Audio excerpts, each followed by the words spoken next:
नमस्कार दोस्तों। भाई जब पुलिस एफआईआर दर्ज नहीं करती है, और पुलिस से मतलब समझते हैं, पुलिस से मतलब ये नहीं कि खाली थाने पर गए, एसएचओ ने आपकी एफआईआर दर्ज करने से मना कर दिया, वापस कर दिया कि भाई आपकी एफआईआर दर्ज नहीं करेंगे। जिले के एसपी को प्रार्थना पत्र दें, वहाँ से भी एफआईआर दर्ज ना हो, तब समझिए कि पुलिस ने एफआईआर दर्ज करने से मना कर दिया।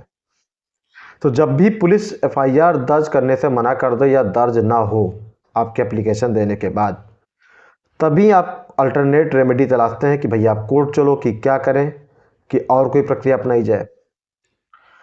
आप कोर्ट जाने का मतलब एक एडवोकेट अपॉइंट कीजिए, फिर अपना प्रार्थना पत्र तैयार करवाइए 156(3) सीआरपीसी में। इसके बाद तब कोर्ट में प्रार्थना पत्र दीजिए। प्रार्थना पत्र दे देंगे, फिर थाने से रिपोर्ट मंगाया जाना।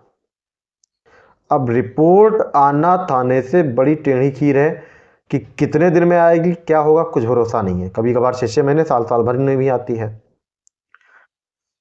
कैसे आप थाने से रिपोर्ट मंगवा सकते हैं? अगर मान लीजिए 156(3) सीआरपीसी के प्रार्थना पत्र को देकर 5-6 महीने हो गए, साल भर हो गया, थाने से रिपोर्ट नहीं आई, तो सिचुएशन में आपको क्या करना होगा? क्या आपको थाने के एसएचओ से मिलना होगा, जिले के एसपी के पास जाना होगा, या कोर्ट में ही अपनी बात रखनी होगी अपने काउंसिल के थ्रू, एडवोकेट के थ्रू, या क्या करना होगा? तो पूरी जानकारी इस वीडियो में अंत तक बने रहें। फ्रेंड्स, जब भी कोई घटना हो जिससे कोई कॉजेबल ऑफेंस बने, यानी संज्ञेय प्रकृति का अपराध बने, क्योंकि एफआईआर फर्स्ट इन्फॉर्मेशन रिपोर्ट केवल कॉजेबल ऑफेंस की दर्ज होती है, संज्ञेय प्रकृति के अपराध की दर्ज होती है, और थाने का एसएचओ आपकी एफआईआर दर्ज ना करे। अमूमन बहुत से रीजन उसके हैं, करप्शन है, क्राइम रेट नहीं बढ़ाना है, कभी कभार लोग झूठी एफआईआर दर्ज करवाने ही पहुंच जाते हैं, कभी कभार उनके ऊपर पॉलिटिकल प्रेशर होता है, या कुछ पर्सनल बेनिफिट्स होते हैं, उस आधार पर मना कर देते हैं कि नहीं दर्ज करेंगे। करप्शन का भी मैटर होता है। तो मान लीजिए थाने का एसएचओ आपकी एफआईआर दर्ज न करे, जिले के एसपी को प्रार्थना पत्र देने पर भी एफआईआर दर्ज नहीं हो, तभी 156(3) सीआरपीसी प्रार्थना पत्र दिया जाता है।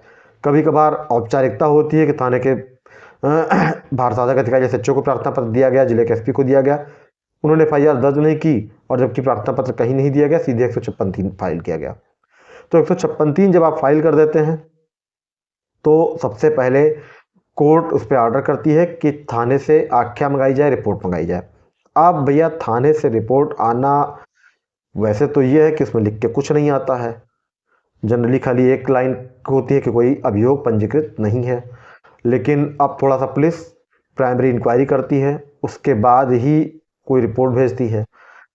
तो वहाँ भी यही होता कि जब पुलिस आपकी एफआईआर दर्ज नहीं करना चाहती थी, तो आपकी रिपोर्ट भी जल्दी नहीं आएगी।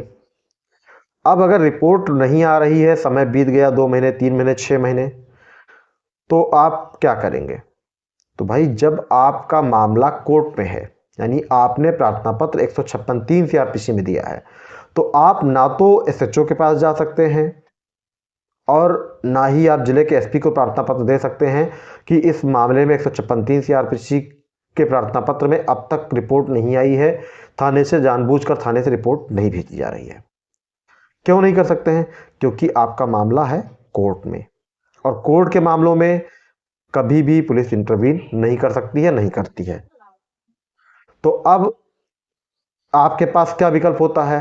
तो फ्रेंड्स, आपके पास विकल्प होता है कि आप उसी कोर्ट में अपने एडवोकेट के थ्रू एक एप्लीकेशन दें, या ओरली आपका एडवोकेट रिमाइंडर के लिए कहे और कोर्ट रिमाइंडर भिजवाए कि आप इस मामले में, मतलब जो भी थाने का भारसाधक अधिकारी है, या जो भी उस क्षेत्र का इंस्पेक्टर है जिसके अंदर वो क्षेत्र आता है, वो रिपोर्ट तैयार करके शीघ्र अतिशीघ्र न्यायालय में भेजें।